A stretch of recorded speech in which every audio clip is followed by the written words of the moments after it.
আমার সোনামণি ঘুড়ি উড়োতে গিয়েছিল। বল খেলো। ঘুড়ি উড়োতে যে ঘুড়ি না উড়িয়ে ফুটবল খেলবে, কিন্তু তাতেও তার মন হলো না। তাই সে একটু মাঠে দৌড়াদৌড়ি শুয়ে দিচ্ছে। দেখেছেন কি অবস্থা তার? একটু শুয়েও নিচ্ছে, মনে হচ্ছে যেন সাঁতার কাটছে পুকুরে।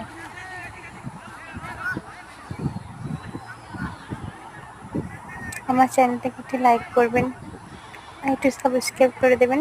ধন্যবাদ। আমার ছেলের দুষ্টামিগুলো একটু দেখেন, কি প্রকার দুষ্টামিগুলো সে করতে পারে। কত রকম দুষ্টামি যে সে জানে।